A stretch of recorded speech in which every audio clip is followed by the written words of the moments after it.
தேவனுடைய பரிசுத்த நாமங்களுக்கு மகிமை உண்டாவதாக. ரோமர் 8:15 சொல்லுகிறது, புத்திர சுவிகாரத்தின் ஆவியை பெற்றிருக்கிறோம் என்பதாக. இந்த புத்திர சுவிகாரத்தின் ஆவியை பெற்றிருக்கிற நாங்க அவருடைய புத்திரர் போல வாழுகிறோமா? அந்த தெய்வத்தை பிரதிபலிக்கிறவர்களாக வாழுகிறோமா? அந்த புத்திர சுவிகாரத்திற்குரிய ஒரு வாழ்க்கை வாழுகிறோமா என்று எங்களை நாங்களே கேட்போமானால் அநேகமாக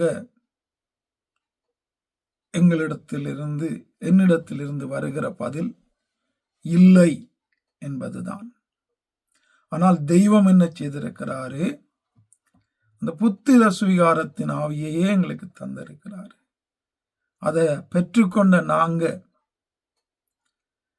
அந்த புத்திர சுவிகாரத்திற்குரிய ஒரு வாழ்க்கை வாழ,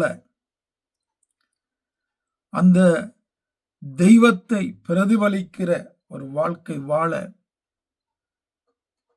அந்த தெய்வத்தை பிரதிபலித்து அந்த தெய்வத்திற்கு நேராக ஜனங்களை இழுத்து கொள்ளுகிற, சேர்த்து கொள்ளுகிற, ஆதாயப்படுத்துகிற ஒரு வாழ்க்கை வாழ எனக்கும் உங்களுக்கும் எங்களுக்குள்ளே வாசம் பண்ணுகிற பரிசுத்த ஆவியானவர் உதவி செய்து தொடர்ந்தும் எங்களை வழி நடத்துவாராக.